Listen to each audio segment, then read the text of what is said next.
going to show you every young quarterback in the NFL right now, and we got to pick their biggest flaw. So when we're talking about these young quarterbacks developing into potentially being the stars they live to be, what's the one thing they got to address right now to make that happen? Mm-hmm. So first off, Caleb Williams.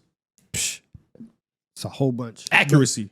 Yeah, it's the accuracy. Just please make easy throws right now. Yeah, it's throws on the short and intermediate accuracy, easy stuff. Because right now we know he can escape the pocket. His mobility was looking crazy in week 1, and we know he can run off platform and make throws on the sidelines and do the special guy stuff. Do the regular guy stuff first. Let me see you do the Jared Goff special. Let me see you turn your back to the defense and deliver a perfectly executed drag. Yeah, because if you can beat Jared Goff with some wheels, hey, we're cooking. That's an amazing player. That's nice God right there. damn, that's kind of crazy. That's an OP. Jared Goff that can make everybody miss in the pocket. Yeah. That's a top 5 player in the quarterback position. Exactly. That's an OP build. Okay. But that is not what he is right now. Yeah, and like Gotta get the obviously layups down. his deep ball also needs work, but in terms of biggest flaw, it's the accuracy in the short area. He needs to be able to do the easy stuff. Because again, easy stuff plus playmaking, we can live with you not being the best deep ball thrower in the world. Like you can design an offense around that, but you have to be able to execute the easy. Like if DJ Moore is wide open for a dig on 4th down, you got to hit him in the chest. Yeah. And you know what? I don't know. Between the numbers. The numbers. Trevor Lawrence. Ooh. Also accuracy, to be honest. Also consistency. Guess what? These young quarterbacks, you're not good because you're not accurate. Yeah. Surprise, surprise. Not all of them are like that, but Trevor Lawrence, also accuracy. We know he has the physical tools, big arm, big athletic, can run. Way too many missed passes. Like I see way too many posts sail over guys' heads. What about decision making? Yeah, not the best. Or maybe not decision making, but I guess overall vision. Yeah, not the best processor in the world, missing stuff, but it's honestly mostly accuracy. Like his diagnosis isn't the worst in the world. There's some throws where I'm like, man, it's not that talented. He said, this guy doesn't have it. No zip, no zag on that ball. Yeah, low-key, yeah. There's just not quite as much touch on there as you need to. Damn. He misses again, intermediate areas specifically. He can throw a deep ball every now and then. A lot of quarterbacks can layer a deep ball up the sideline. Throwing it in the middle of the field with consistency, we haven't seen it. It's so crazy because Trevor Lawrence and Caleb Williams are like, when they're coming in, they're like, these are some of the best quarterback prospects we've ever seen. And then we get to the league and it's like, dang, you can't throw 7 yards? Like, that's tough. At least Caleb, it's year 2. We can tell ourselves there's plenty of time. We're getting deep into this man's career. We're in what, is he year 6, 5? 7? Are we in year 5 of Trevor? Yeah. Damn. Pretty soon you are who you think you are. Pretty soon you are who you show us you are, I should say. Drake Maye. It's hard to say now. I mean, he has, again, some accuracy stuff. But he also thrown, at least in game 1, he threw a couple accurate passes. A couple accurate passes is great. That's the bar for a starting quarterback. And guess what? You're going to drop back more than just a couple times. Yeah. So no, honestly, this is the 3rd accuracy one. These are the 3 of the bigger accuracy. Yeah, issues. I'm trying to come up with like something different, but like right now, if you can become an accurate passer, that is going to take you to the absolute next level. Yeah, we're starting off with 3 accuracies. I promise you the whole list won't be accuracy, especially when we get to like Bryce Young or whatever. But yeah, Drake Maye is going to be really good being poised under pressure and delivering balls where he stands in there and throws it over people. He needs to be more accurate on a down-by-down basis. Because that gets like overlooked because like Caleb gets so much attention for his lack of accuracy. And like for some reason, Drake Maye gets way more credit for the flashes, probably because he doesn't have the expectations of everybody hearing nonstop that this guy's going to change the quarterback position like they were told with Caleb Williams, with him being generational.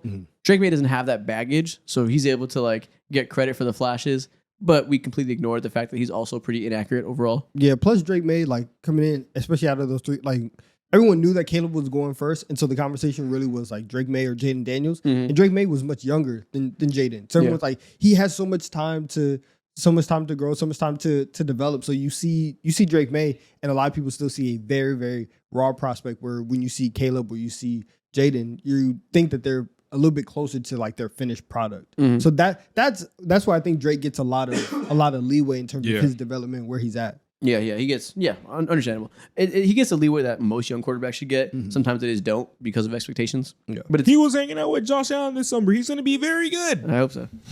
Michael Penix Jr. See, the deep ball is good. Yeah, right? I think processing in the short area. We know he can make the deep ball, but can he? I don't think we've seen him be able to consistently operate a quick game. And it's not that he can't. We just haven't seen it yet because he only played 3 games last year, and in college it was a bombs away offense. Yeah. So being able to make the quick game happen in the short area and being able to make the right read. Right now, like in these first couple games, he just feeds Drake London every time. He looks straight to Drake London. Which, listen, isn't a bad strategy. Not a bad strategy at all. Yeah. But being able to develop that processing ability to operate the quick game and be able to use your deep ball as a strength and not like your only trick, I think that's the thing. He needs the receivers to do that first, man. I mean, you have Drake London, you have Bijan. Like, this team is not devoid of talent. You have Kyle Pitts, right? Like, there's he was ways. looking crispy. Yeah, there's talent on this offensive side of the ball to where Michael Penix can go and make some plays. And so, and you saw even at the end of last year, there's moments where even like going short or intermediate where he was layering throws, you just need consistency from those areas. Yeah. So like he's really great at throwing up the sideline on these deep balls, but there's sometimes where he's throwing like an out route, trying to layer on the sidelines. Sometimes those get a little inaccurate. So he also has his own accuracy issues on the short area specifically. Yeah. Okay. Next up, Bo Nix. Hey, man, off of week 1, everything. Yeah. Week 1 wasn't pretty. Off of last year, really, it's can you read the entire field? Yeah. Like they found success when they asked him to read half the field and said, roll out, just look that way. Read those 3 defenders, not all 11. Having him be able to access every area of the field and really do like the full quarterback duties of reading every spot, 100% that. They need him to hit the most out of every other quarterback on this list. Yeah, they're ready to win now. Yeah, let's add some more to your backs because last year they said seams and digs, right? Yeah. Like that's what you are good at. That's what you're gonna throw. I want you to be able to make every single throw on the field. So I need a bigger bag out of Bo Nix. Yeah, just developing to being a more versatile quarterback. Because his strengths are pretty good. He does what he does well, but they just don't ask him to do the things he's bad at. Yeah. And that can only take you so far. Cam Ward. Touch. Yeah. Touch. Be throwing fucking missiles. It's MLB. It's MLB stuff. Yeah. Like he's throwing fastballs every single pass. And so yes, people should be catching these passes, especially if it's hitting them in their hands. But also like, dude, you throwing 160 miles an hour, you gotta relax. Make it a little easier on him. Yeah. And that'll come with time. I think it's a good thing that he can access these insane throws with his throw power. So it's like perfectly understandable. Like game 1, insane arm has to learn how to reel it back a little bit. But yeah, you're right. It is throwing with touch. And also not having a ridiculous talent around you that can't do anything with the ball you're throwing. Also, by week 3, if his throw power in Madden isn't 99, I'm gonna be upset. Yeah, it better be. Okay. JJ McCarthy. Ooh. See, the first half of the game, it was composure. Yeah. It was light. but clearly that's a strength though. Yeah. We'll see. Yeah. It's really just experience. Like we don't even know like what your strengths and weaknesses are yet because you haven't been able to play. It's really just giving us a goddamn sample size of staying on the field. Yeah. But he had, I mean, in that second half, he showed everything. He made throws across the middle in tight windows with juice. He rushed for a touchdown. Yeah, he was running for the ball. The composure was clearly there. Maybe this guy's just gonna be Tom Brady. Like I don't know. No, I think he has accurate arm. I think he can throw the ball. It's really just going to be developing the pocket presence as he continues to actually have reps on the field. Mm-hmm. He's played one game. I have no idea what. Exactly. Like we don't have a real base for like his weakness. Exactly. So staying on the field. Jayden Daniels. So hard to pick a weakness in somebody that's so good right away.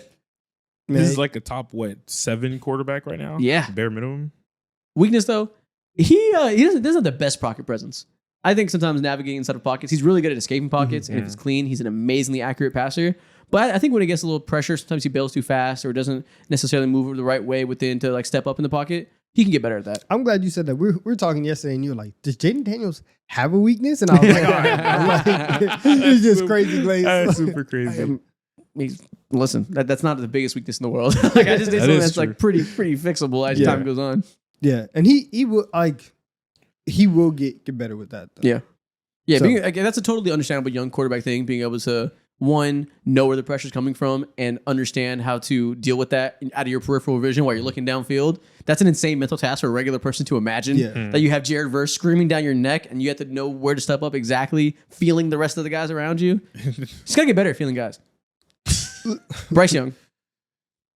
I don't want to say it. Everything.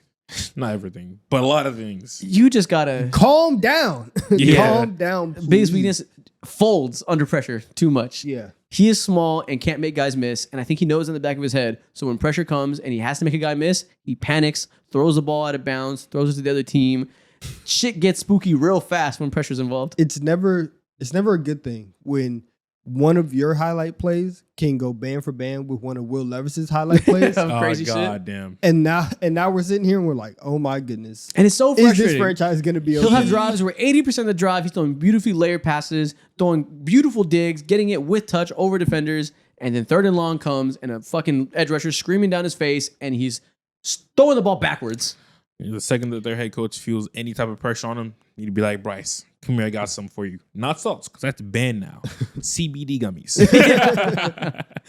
Yeah, we need to get him calmed down, whatever means necessary. Yeah. Bryce Young, we're going to get you high before and you will be okay. Yeah. I got the people I can call. We can get you something. It's getting a little weird. Next up, Justin Fields. Listen, off of week one, Yeah. week one was like, you know what? You're improving. Like you did a lot. But I would still say like before this, it would just be passing as a whole. But he looked solid in week one. Yeah, obviously he's not the most accurate in the world, but he's also not the least accurate in the world. Yeah. He does have, at least last year before the first game with the Jets, he did have the worst vision in the world. Yeah. His ability to read a defense was outright terrible. That's why the Pittsburgh Steelers benched him, even though they were winning games. Now, listen, in week one, it looked like he low-key made some major improvements. So if that is real, this is a legit starter. But if we're not believing the one-game sample size yet, he needs to get better at reading the defense, not leaving yards on the table because he doesn't see the read fast enough and the window closes. Overall, just vision and ability to analyze the defense. Yeah, and at this point, I don't really believe it's just like week one because we've seen a whole bunch. So I do think that everything that we did see in week one, now it's like I'm glad that I saw it, and it did look much better than what I thought he was going to look like. Yeah, especially in this offense. But week 2, week 3, we start stacking some stuff. I would be very, very happy and surprised if we could see Justin Fields like that. Yeah, Okay. I think we saw what happens when his vision isn't terrible. It wasn't. I went back and watched it. It wasn't. He did miss some throws, but he did a great job of using his legs to create more and more windows and extend plays to find extra angles after he misses the original one. That's kind of going to be the game plan for him. Can you use your mobility to make up for the lack of vision and make the vision passable and not horrible? Yeah. If that happens, this is going to be a real quarterback. Okay. Oh, I hope it's real. I just keep on thinking about that one YouTube title and thumbnail saying he can't read the field. Yeah. He still can't read. CJ Stroud. How can you even assess him for real right now? The team environment is just completely crumbled around him. Yeah, your biggest weakness, Houston, Texas. Yeah, Your offensive line is your biggest weakness. Yeah. it's not even like his biggest weakness. That they're his biggest enemies. Like definitely. So, but I don't know. You could say like touch or like intermediate accuracy. Maybe. Well, right now, he's not going to be on a team with a good offensive line anytime soon. So the biggest weakness is, can you overcome an offensive line right now? And the answer is no. You got to go to Joe Burrow University and learn how to get the ball out instantly. Even Joe Burrow's not dealing with the worst offensive line. He's had some years where it was a rivalry. This is bad. The 2023 Bengals offensive line could go band for band with the shittiness of the Texans right now. This might be a generationally bad. This might be offensive line. generationally bad. I hope he can stay healthy, man. God damn. Ariante Ursary, what are you prepared to do about it? That's what I'm asking you. Please.